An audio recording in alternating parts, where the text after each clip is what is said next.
Siempre que se hable de mi derecho, de su derecho, del derecho, se tendrá que hablar de la individualización de esos derechos y, por supuesto, de los recursos disponibles para enfrentar y para poder resolver los problemas asociados a esas necesidades. Pero permítanme, si ustedes, por supuesto, lo consideran oportuno, ir un poco más allá del problema. Si nos elevamos un poquito del nivel práctico, si nos ubicamos un poquito más allá del contexto dogmático y si nos atrevemos a llegar al nivel teórico o al nivel filosófico, siempre nos vamos a encontrar con el problema último de los discursos que se están generando para arropar cierta clase de realidades que se quieren significar en términos de esos discursos. Yo iba a disertar con ustedes sobre la Grund kelseniana y la ficción constitucional. Me había encontrado con un autor maravilloso, Hans Feininger, y el problema que me incorporaba este autor era precisamente el cómo la ficción histórico-sociológica de la norma fundamental derivada precisamente del positivismo, entre comillas la frase jurídico, impactaba de alguna manera en la pretensión de legitimidad y validez últimas de un sistema normativo. Sin embargo, me encontré con otra clase de problemas que yo no esperaba que pudieran existir. Me encontré con el problema de la delimitación conceptual entre norma básica y fundamental y la propia Constitución como el eje de producción normativa. Y entonces encuentro que Hans Kelsen, el Kelsen de la teoría pura del derecho, de la teoría general del derecho y del Estado, de los principios metodológicos, pues es un Kelsen que después, en una obra póstuma de la década de los 70, la famosa teoría general de la norma, tiene un giro epistemológico fuerte, pero que ese giro epistemológico no impacta desde alguna perspectiva en las consecuencias claras de la legitimación y validez que en teoría la norma fundamental incorpora sistémicamente hablando a un orden jurídico. Y entonces me encuentro con que él se apoya en una teoría del absol o del como si de Weininger, y el problema que a mí me produce es que al final este filósofo, por supuesto, es neokantiano, y Kant es un individuo que para nosotros es un problema, una especie de trabuco fundamental, porque nos proporciona bases metodológicas para la comprensión racional del derecho, pero por otra parte nos muestra la problemática sustantiva de la imposibilidad de la fundamentación científica de una metafísica. Bueno, este autor, Hans Feininger, me provoca la insatisfacción porque me deja muy en claro que todo el contexto de las construcciones científicas son ficciones. Y entonces me encuentro con que Hans Kelsen, que de la teoría general de la norma, me dice que la norma base de un ordenamiento positivo, moral o de derecho no es una norma positiva alguna, sino una norma simplemente pensada, una norma simulada cuyo sentido no es el de un acto de voluntad real, sino el de uno simplemente pensado. Como tal, ella es auténtica o verdadera ficción en el sentido de la filosofía del como si weingeriana, la cual, como está señalado ahí, no solo contradice la realidad, sino que es contradictoria consigo misma. Y destaca que para Weininger una ficción es un orden de pensamiento, la cual se utiliza cuando no se puede alcanzar la meta del pensamiento con el material existente, la meta del pensamiento de la norma base, el fundamento de la exigencia de las normas que construyen un pensamiento positivo o moral de derecho, esto es, la interpretación del sentido subjetivo de los actos que establecen estas normas como un sentido objetivo, es decir, como normas válidas, y la interpretación de los actos pertinentes como actos que establecen normas. y dice que esa meta se alcanza a través de la ficción. Y cuando este autor, Hans Bayer, alude a lo que él llama las ficciones jurídicas, todavía termino un poco más complicado, porque me dice que una forma especial de los como sí o de las ficciones del pensamiento es precisamente las ficciones legales. El término ficción no ha sido hasta ahora más conocido en ninguna parte que en la jurisprudencia, donde es el tema favorito de discusión. En principio, estas ficciones son idénticas a las que acabamos de considerar. El mecanismo psicológico de su aplicación consiste en subsumir un caso individual bajo un constructo conceptual no destinado adecuadamente para ello, de modo que la apercepción, o sea, esta percepción pura, es en consecuencia una mera analogía, y distingue entre fictio iuris y praesentio iuris. Dice que la praesentio iuris es una conjetura, mientras que la fictio iuris es una invención deliberada y consciente. Todo esto, en mi opinión, le trasciende peligrosamente, si ustedes lo quieren ver así, a la Constitución, pero también me permite, si ustedes lo consideran interesante, un efecto liberador. Cuando nosotros vemos a la Constitución,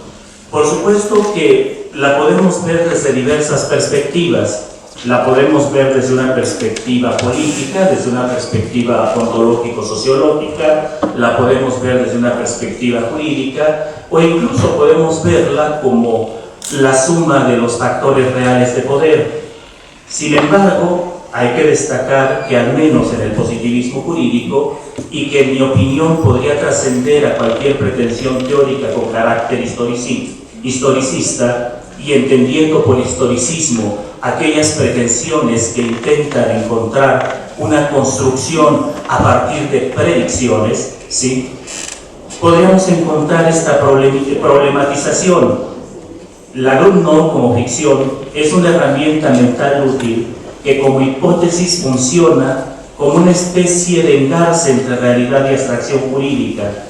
Así el sustento, la base de validez y legitimidad de un orden jurídico, su legalidad y control, son esas abstracciones, ficciones lógicas de imposible comprobación. Desde esta visión filosófica, la legitimidad y la legalidad sistémico-jurídicas se problematizan significativamente, lo que impacta en el valor de la Constitución como norma fundamental desde la perspectiva procedimental. Y aquí viene una cuestión interesante. Si aceptamos la idea positivista de validez y destacamos que la idea de Constitución es la de aquella norma fundamental que establece el procedimiento para la creación de otras normas, tendríamos que aceptar desde ese contexto que es única y exclusivamente en ese apartado en donde se puede hablar de Constitución, y en los demás contornos normativos que se incorporaran a esta tendríamos que hablar siempre de normas sistémicas. No importa que el neoconstitucionalismo nos esté hablando de la presencia de principios, porque al final de cuentas un principio, para hacerse operativo, requiere incorporarse sistémicamente a un orden jurídico cualquiera. O sea, requiere poder aplicarse a un caso concreto. Y bueno, espero que desde esta perspectiva no me estén esperando al final para lincharme. Esto impacta, por supuesto, al problema base de la Constitución como un orden que en alguna medida incluye al derecho. Por ejemplo, Adolf Merkel, en su teoría general del derecho administrativo, sostiene que el derecho administrativo es un producto de la Constitución y de las fuentes subordinadas a ella y regla productora de la administración. Así, según yo, si ustedes han estado escuchando de manera cuidadosa lo que los expositores que han estado interviniendo han dicho, ley, administración forman una unidad indisoluble en la Constitución, sobre todo en la Constitución normativa. Sin embargo, y sigo teniendo problemas sustantivos, Me he hecho una pregunta siempre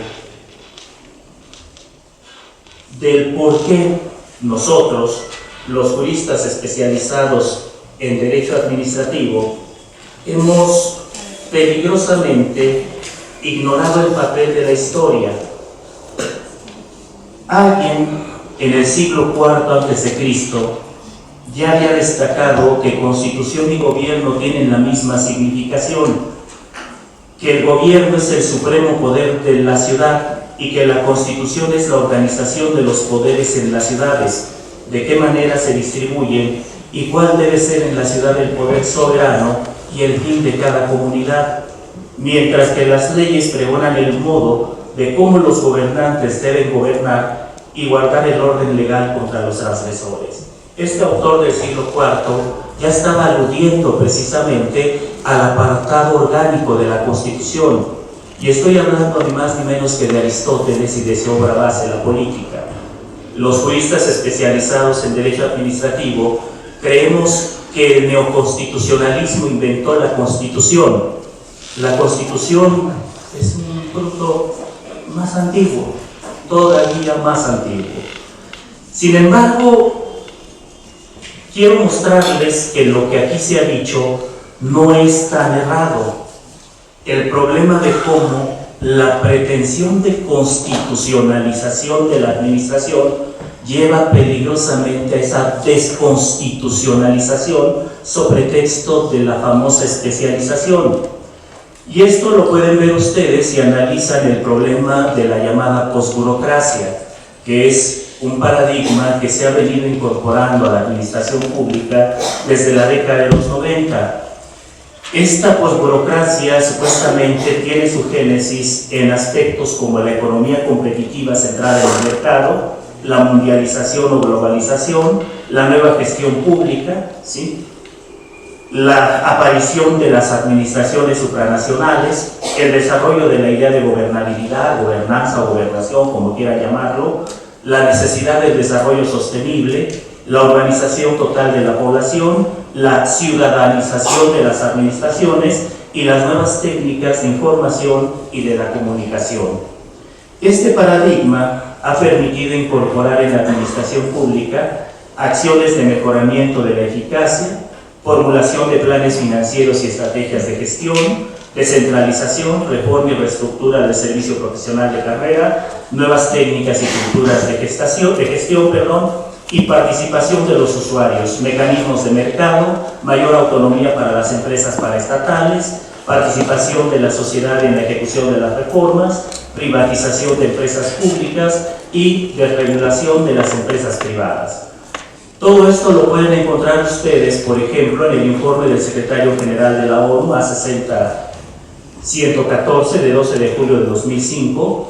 sobre el concepto de administración pública, que en su numeral 28, por ejemplo, alude a la famosa revitalización administrativa y, como medidas para esa revitalización, sostiene que hay que promover la estabilidad macroeconómica y el crecimiento económico, el desarrollo de los recursos humanos y el logro de los objetivos de desarrollo del milenio, la participación de la sociedad civil en el proceso de elaboración de políticas y de desarrollo, la receptividad a las necesidades de los ciudadanos, la prevención y la solución de conflictos, la seguridad pública, la transparencia y revisión de cuentas, la eficiencia, la eficacia y otras prioridades. Esto también se desarrolla en la resolución AR 6034 y en la AR 66-2009. La primera es del 17 de marzo de 2006 y la segunda del 22 de diciembre de 2011. La administración pública entonces se está revitalizando. Al revitalizarse nos incorpora nuevos paradigmas, pero esos paradigmas nos dicen que están constitucionalizados. Al final esos